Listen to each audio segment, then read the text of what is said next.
नारायण साईं, बेहद घिनौने और संगीन इल्जाम है नारायण साईं पर। फिलहाल गुजरात पुलिस की लिस्ट में टॉप पर है नारायण साईं। सूरत पुलिस 9 राज्यों में इसे तलाश रही है, लेकिन गेटअप बदलकर हर बार वर्दी वालों को गच्चा दे जाता है नारायण साईं। और अब तो आरोपों की फहरिस्त में एक डीसीपी को धमकाने का केस भी है। सवाल उठ रहे हैं कि कहीं इस धमकी के पीछे भी नारायण ही तो नहीं।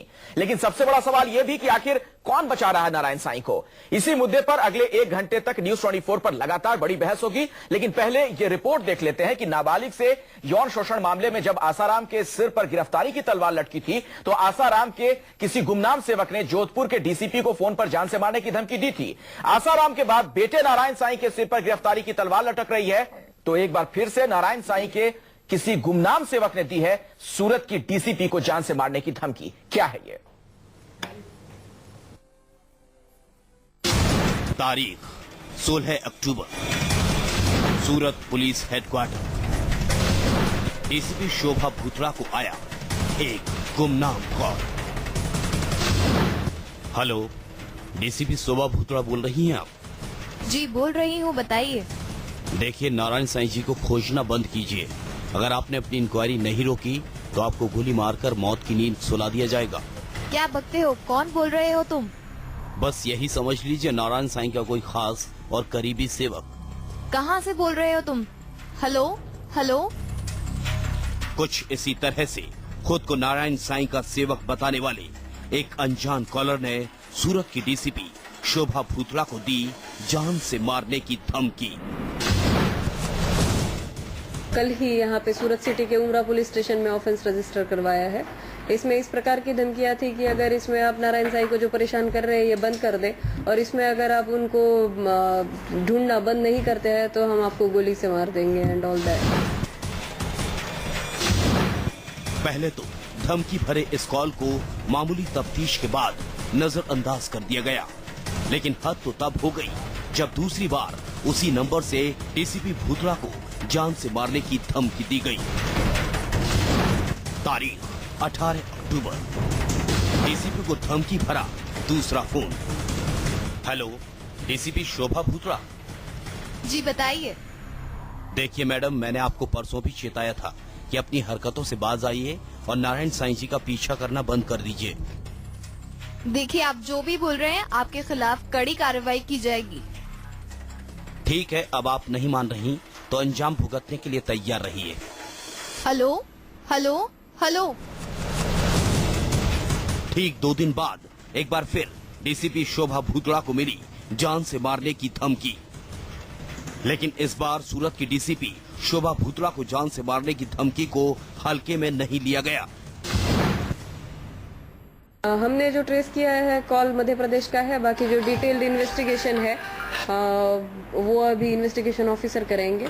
और एक ही नंबर से ये जो फोन आया है स्पेसिफिकली जिसके खिलाफ हमने ऑफेंस रजिस्टर करवाया है वो 16th एंड 18th का है। सूरत पुलिस की तफ्तीश में खुलासा हुआ है कि जिस नंबर से नारायण साईं के गुमनाम सेवक ने डीसीपी शोभा भूतड़ा को जान से मारने की धमकी दी थी, वो नंबर मध्य प्रदेश के अशोकनगर जिले के रहने वाले दशरथ सिंह के नाम पर रजिस्टर्ड है। और अब पुलिस डीसीपी को धमकी भरे कॉल को लेकर नारायण साईं के गुमनाम सेवक और ट्रेस किए गए नंबर को लेकर सरगर्मी के साथ तफ्तीश में जुटी हुई है। आपको बता दें, ये पहली बार नहीं है जब किसी गुमनाम सेवक ने किसी डीसीपी को फोन पर जान से मारने की धमकी दी हो। गौरतलब हो, जब आसाराम नाबालिग से यौन शोषण के आरोपों में फंसे थे, तब भी आसाराम के किसी गुमनाम सेवक ने जोधपुर के डीसीपी को जान से मारने की धमकी दी थी।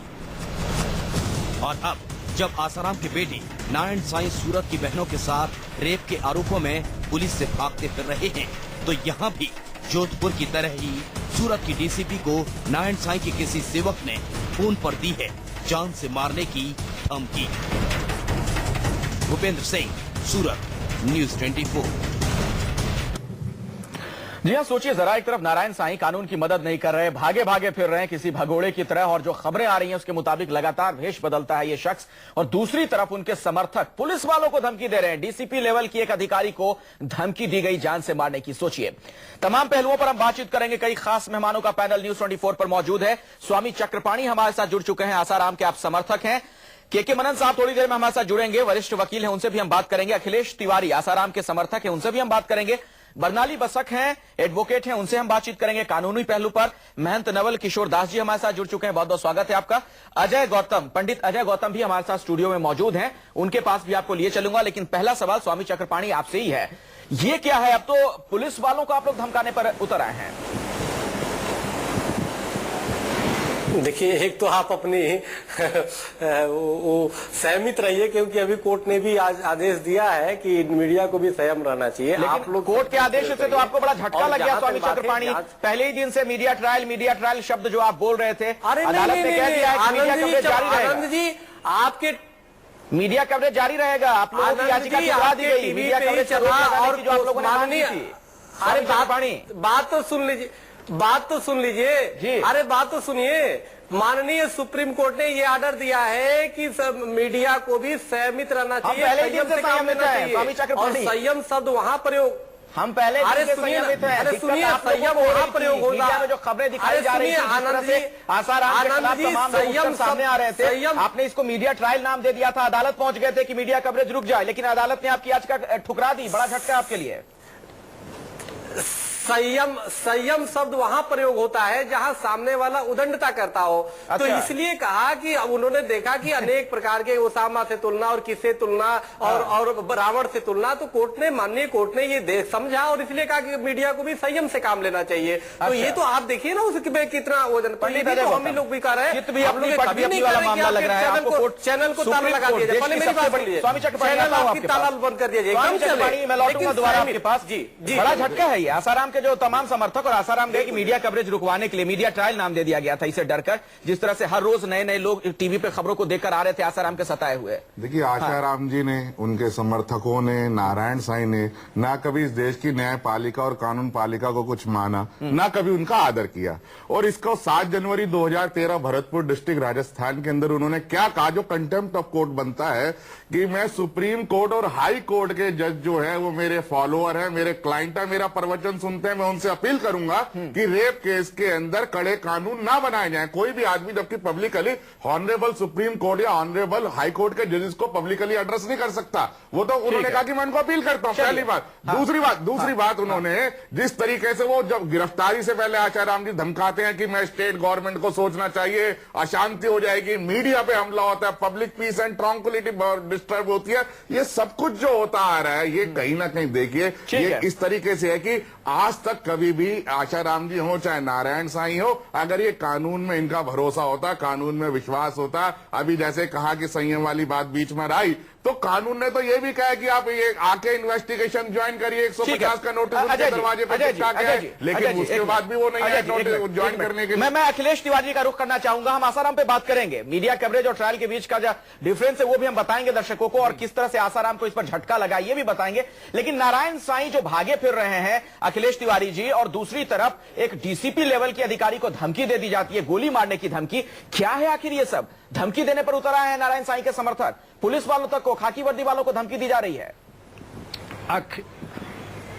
अखिलेश जी, एक सामान्य बात है, जिनका संपूर्ण परिवार पुलिस और अदालत के आज निगरानी में हो, सारे लोग नारायण साईं के छोड़ करके सब गिरफ्तार हो, वो तो कौन सा व्यक्ति मूर्ख होगा जो डीसीपी को धमकी देगा? नहीं तो नारायण साईं छोड़कर आप कह रहे हैं नारायण साईं चले जाते, दूध का दूध पानी का पानी हो जाता, पाक साफ है तो डर क्या है? नहीं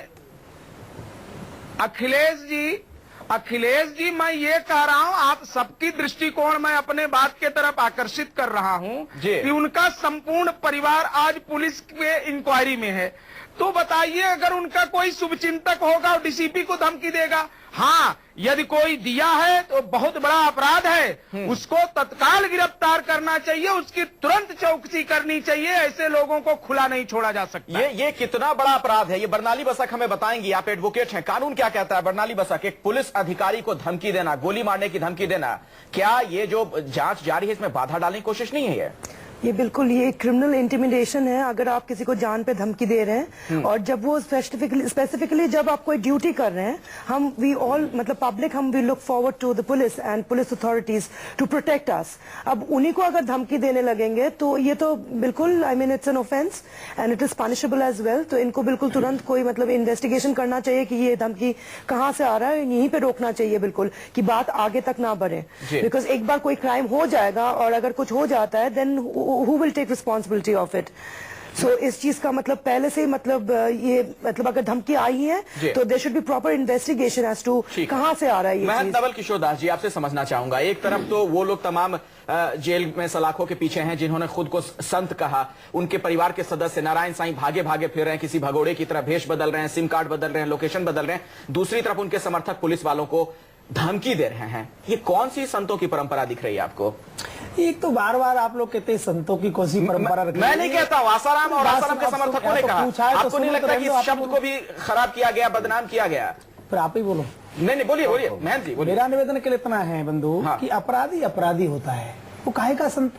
अपराधी एक अपराधी वो उनको वो अपने आप को संत बोलते थे ना, मतलब वो तो कोई कुछ बोलने से क्या है। मेरा निवेदन खाली इतना है, देखो बंधु इस देश में कानून का राज्य है और कानून का आदर सबको करना चाहिए। कानून हाथ में लेने का अधिकार किसी को नहीं है। कानून का उल्लंघन कहीं किया है, हाँ इतना मैं जरूर कह सकता हूँ उसकी दंड संहिता क्या होगी वो तो कानून भी तय करेंगे या फिर कोर्ट तय करेगा। हम तो उसे तय नहीं कर सकते। हम केवल इतना कह सकते हैं कि अपराध अपराध है, चाहे कितना बड़ा व्यक्ति करे चाहे छोटा करे। अपराध ये तो कहेंगे ना महंत जी आपकी, बिल्कुल नहीं हो सकता, कभी नहीं हो सकता। उसको कहा भी नहीं जा सकता, इससे शब्द से संबोधित नहीं किया जा सकता। अपराधी अपराधी है और अपराधी को एक आचरण उसका पवित्र होगा तो कैसे अपराधी का आचरण पवित्र तो नहीं हो सकता। तो इसलिए कानून हाथ में लेने किसी अधिकार नहीं है। हम तो इतना कह सकते हैं कि धार्मिक जगत में कोई अपराध करता है तो उसको ज्यादा अपराध का दंड मिलना चाहिए। स्वामी चक्रपाणी दृष्टि में जो होगा वो करेगा। स्वामी चक्रपाणी जवाब दीजिए। जी देखिए ऐसा है, मैं आपको बड़ी स्पष्ट बता दूं, कोई भी धमकी देता है या कानून व्यवस्था को प्रभावित करने का प्रयास करता है, जैसे आपने बताया कि उनको धमकी दिया, वो निश्चित रूप से उसकी एफआईआर होनी चाहिए, जांच होनी चाहिए।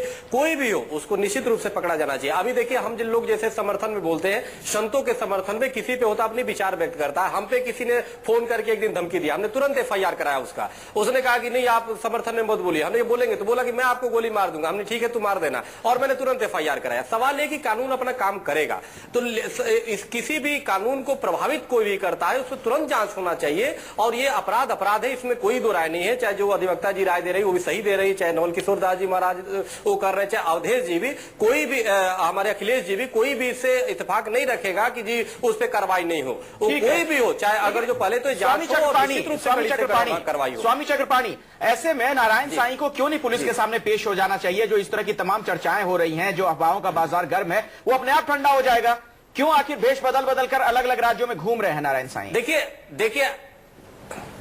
देखिए ऐसा है, मेरे पहले दिन से ये बड़ी स्पष्ट विचार है कि निश्चित रूप से कानून के सामने, पुलिस के सामने कोई भी व्यक्ति हो जब बुलाती है तो आना चाहिए, एकदम आना चाहिए, उसमें दो रानी। जब उनके कोई लोगों का अगर जो फोन भी आता है, जैसे उनके समर्थक जंतर मंतर पे कुछ लोग आते हैं, तो मैं उनसे जरूर कहता हूं कि सामने आना चाहिए, पुलिस के सामने फेस करना चाहिए, जो भी हो बताना चाहिए। लेकिन वो लोग जैसे उनके अधिवक्ता भी बताते हैं कि नहीं एंटी सेप्टिक बेल के लिए लगाया है उन्होंने, जो भी लगाया है, लेकिन सामने तो आना ही चाहिए कानून के निश्चित रूप से। जोधपुर में हम गए तो आपके नहीं बदला, हम कानून के साथ हैं और कानून का हमेशा शो किए। लेकिन जो अरे नारायण साईं से एक मिनट, मेन बात है कि जो स्वामी जी अगर आपकी नारायण साईं से बात हो रही हो तो उनको क्यों नहीं आप कहते हैं कि आप पेश हो जाओ पुलिस के सामने? नहीं तो आप पुलिस को ही लोकेशन बता दीजिए कहां है, ताकि पुलिस ही उनको गिरफ्तार कर ले, उनसे पूछताछ हो जाए। मेरी नारायण साईं से नहीं बात, मेरी नारायण साईं से बात नहीं, मेरे आनंद जी से बात होती है, और न्यूज 24 पे बात होती है, आपसे बात होती है, नवल किशोर दास जी से बात होती है। आप लोग ज्यादा उनके पीछे पड़े, आप लोगों को पता होगा नारायण साईं का जो आप बचाव कर रहे हैं किस आधार पे? नारायण साईं कुछ बातें बताते तो होंगे ना आपको, गोपनीय बात हमें। नहीं मैं तो आसाराम बापू जी, नहीं देखिए ऐसा है, आसाराम बापू जी आसाराम बापू जी